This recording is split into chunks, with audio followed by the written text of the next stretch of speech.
Estamos de volta no Bate-Papo Político e muita gente nos acompanhando pelas estradas estaduais e federais. A você que está dirigindo, cautela, não tenha pressa em voltar para casa, controle o pé no acelerador. Afinal, se a folia foi boa, deve se tornar ainda melhor com você chegando bem em casa ao lado de seus familiares para reencontrar quem está a esperá-lo, a esperá-la. Jornalista Beto Almeida, na agenda desse Bate-Papo Político desta quarta-feira de cinzas, num tema ou com temas mais a menos, a gente voltou para falar agora sobre o INSS. A fila é grande, Beto Almeida, mesmo com a digitalização de processos, de pedidos de benefícios, mais de 2 milhões de segurados em todo o Brasil estão aguardando uma resposta à solicitação protocolada para aposentadoria por invalidez, por aposentadoria rural, por auxílios, por licença maternidade e assim por diante. São muitos benefícios solicitados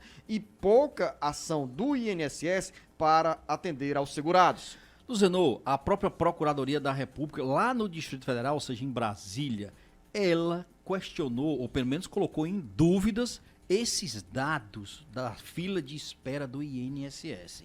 Quando a Procuradoria da República coloca em dúvida, ela quer dizer o seguinte, que os dados podem ser muito maiores do que esses que estão sendo anunciados. Ou seja, a fila pode ser ainda maior. E por que está maior? Porque desde que começou a se tornar público esse problema, o governo diz que vai tentar resolver, que vai contratar servidores do INSS aposentado, que vai contratar militares, mas até agora nada de concreto, Luzenor.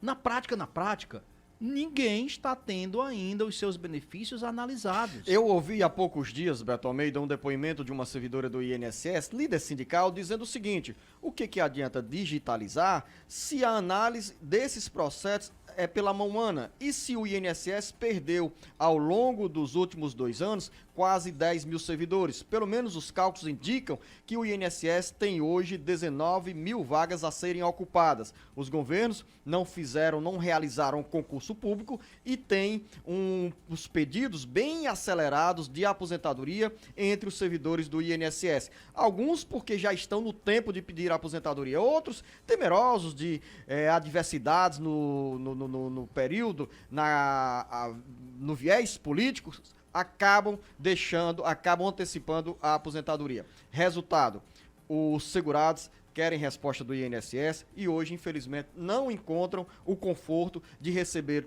uma resposta com mais agilidade no pedido de aposentadoria. Tem mais de 2 meses, o governo prometeu contratar 8 mil militares, depois anunciou a inclusão de contratar também a possibilidade de servidores da própria Previdência que estão aposentados. Na prática, nada saiu do papel. E aí a pergunta que eu quero fazer aqui é o seguinte: nesse caso, Zedor, o que faz? O que faz um segurado, por exemplo, que deu entrada num pedido, as mulheres que deram entrada no pedido de licença maternidade para receber o dinheiro lá, que não estão mais de 45 dias e não receberam? Só tem uma saída, Luzenor: judicializar. Quando eu digo judicializar, é ir à justiça, é fazer valer o seu direito. Não tem conversa. Ou o brasileiro aprende a fazer cumprir aquilo que lhe garante os seus direitos, ou seja, a Constituição estabelece isso. Se tem lei dizendo que o INSS não pode passar de 45 dias sem dar uma resposta, seja positiva ou negativa, se não veio, tem que ir para a justiça, é isso. E nessa área do auxílio maternidade, da licença maternidade, Beto Almeida, tem não é a licença, é o auxílio maternidade. O auxílio maternidade tem uma informação que trabalhadores que recebem menos do que um salário mínimo estão com o pagamento do auxílio doença travado por falta de um decreto do governo para regulamentar um artigo da reforma da Previdência que começou a valer em novembro do ano passado. Sem o decreto, pessoas nessa situação que deram entrada no pedido de auxílio após a reforma seguem aguardando o pagamento, mesmo após passar por perícia do INSS que comprova o direito ao benefício. A Secretaria Especial da Previdência e Trabalho do Ministério da Economia afirma que o decreto está em fase final de elaboração e que a expectativa é para a publicação do texto dessa medida no início do mês de março. Aqui, Beto, é o exemplo do nó da burocracia. Se o governo federal teve pressa em aprovar a reforma previdenciária, faltou cuidado e preocupação dos técnicos do Ministério da Economia para proteger esses segurados da Previdência Social e, no caso aqui, esses trabalhadores que ganham menos de um salário mínimo e precisa do auxílio doença.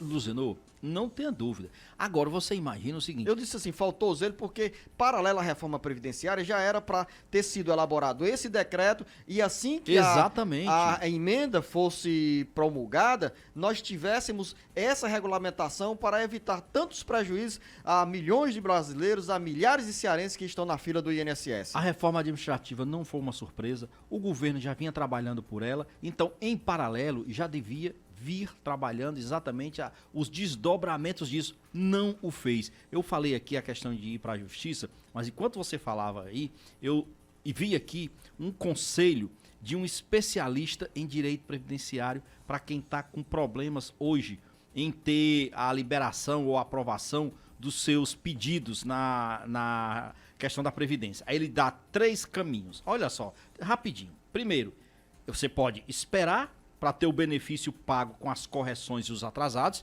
Isso para quem tem condições de receber de forma retroativa. Receber de forma retroativa. Quando o Beto Almeida der entrada no pedido de aposentadoria, com os 65 anos de idade e os 35 anos de contribuição, o Beto já tem todas as condições para receber o benefício. Exatamente. Se o INSS atrasar 5 meses a concessão desse benefício, quando o conceder, o faz de forma retroativa. Exatamente, esse é um caminho. E os outros dois? O outro caminho, ir à justiça, que é o que eu falei, para pedir que o juiz decida se há direito ao pagamento, porque aí a pessoa tem pressa, precisa fazer isso.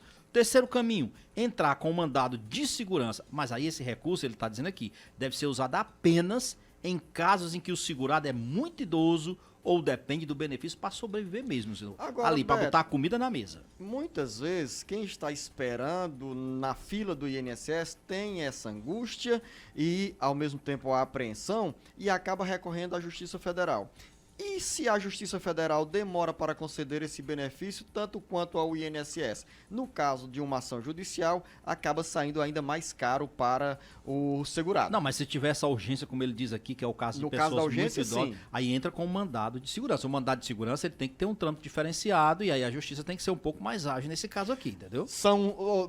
Nesses debates, Beto Almeida, que a gente está travando aqui, nessa quarta-feira de cinzas, tem assunto também com leveza que talvez signifique um bom caminho para quem sonha com a casa própria. A Caixa Econômica Federal anunciou uma linha de crédito para financiar a casa própria com taxa fixa de 8% a 9,75% ao ano. A vantagem é saber que os juros não vão mudar até o final do financiamento. Por outro lado, os juros são maiores do que outras linhas de crédito. Claro, quem vai pleitear um financiamento bancário para sonhar e realizar esse sonho da casa própria tem essa opção e que acaba sendo um bom negócio aí com esse congelamento dos juros. Uma forma também que o governo está encontrando para reaquecer um dos setores da economia que mais geram empregos. Isso só é possível, Luciano, é bom que se diga. Eu acho que o bom dessa história, primeiro, que abre a possibilidade pela primeira vez de o cliente que vai fazer o financiamento dele da casa própria pela Caixa Econômica Federal, ele ter um planejamento do quanto que vai custar esse financiamento para ele, desde o primeiro momento até a prestação final. Porque a angústia de muita gente hoje, Zeno, é que como os contratos, eles são feitos em cima, por exemplo, da inflação, seja ele qual for o índice que for utilizado pela Caixa, você nunca tem a certeza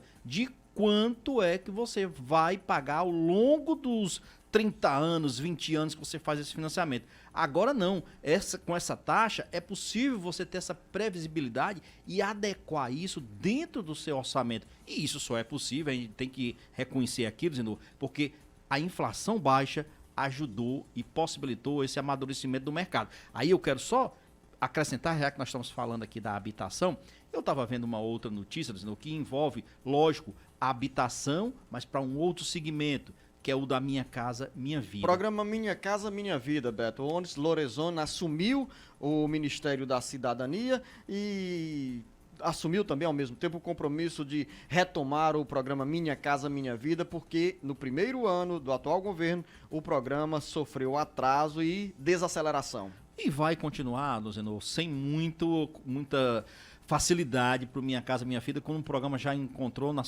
vamos dizer, na sua fase áurea, por exemplo. Qual é a questão agora, que eu acho que não é uma notícia tão boa, vamos dizer assim, é que o governo aprovou no Conselho Curador do FGTS, que é o Conselho Curador do FGTS é aquele que determina, que tira medidas com relação ao uso do FGTS para habitação, para utilizar a habitação.